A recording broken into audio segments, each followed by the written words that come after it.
Mbere yake kurora mwena wa mwingi igongona-inĩ rĩa mathiko, mũtongoria wa Azimio One Kenya Raila Odinga oigĩte arĩ na wetereri harĩ itua rĩa igoti tũgĩru na mwĩhoko wa atĩ nĩakona kĩhoto kĩrĩa etĩkĩtie nĩ gũtunyũkithirio ũhotani-inĩ wa gĩthurano gĩa president. Odinga ũrĩa umagaritio nĩ atongoria matiganĩte oigĩte nĩaranĩirie na mwandĩki mũnene wa ngwatanĩro ya mabũrũri nĩwe Antonio Guterres na kwĩranĩra bũrũri nĩ ũkũgĩa na thayũ o ta ũrĩa ũkoretwo naguo hĩndĩ ya gĩthurano. Mr. Guterres called me to talk to me about the developments in our country and the region generally.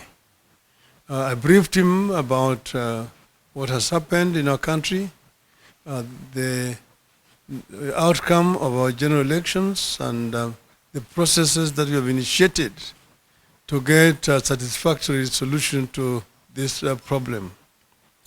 He was, of course, very grateful to the manner in which we have behaved and the way in which we have conducted everything up to now. I gave him an assurance that Kenya's democracy must mature and that we are determined to pursue legal and constitutional means to resolve the disputes that we have over the decision by the IBC to try to hijack our victory. Hamwe na ũguo atongoria aya matarĩirie atĩ ona gĩthurano kĩngĩcokerwo Odinga nĩwe ũkaiũkia ũhotani. And that better democratic practice must start by us ensuring that presidential elections are fair, are true, are meaningful, and reflective of the will of the citizens. I'll give you just one example. In proper conduct, it should never even be necessary for a candidate to have an additional agent, because why is it not practical for the IEBC officials who are paid with public money to actually conduct a fair, credible election? The very idea that you must have somebody else looking is because of the culture of stealing of votes. And this is what we must overcome.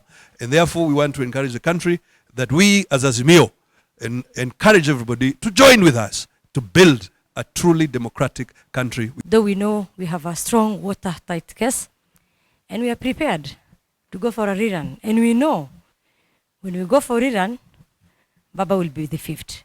Hii Kenya ni ya Wakenya wote.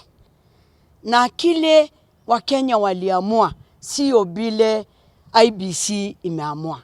Icigo-inĩ 8 iria igatabanio ithurano Jumatatũ yũkĩte moigĩte marĩ na mwĩhoko atĩ nĩo makaiũkia ũhotani. But I just want to say one thing about Mombasa.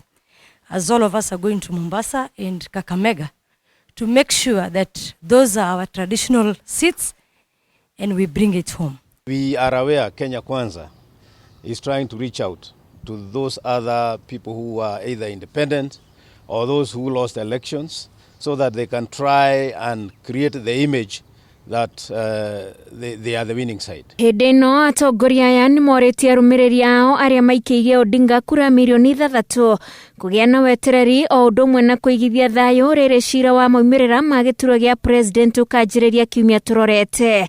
Ngĩribotera Inooro TV, njĩtagwo Wanjikũ wa Kimani.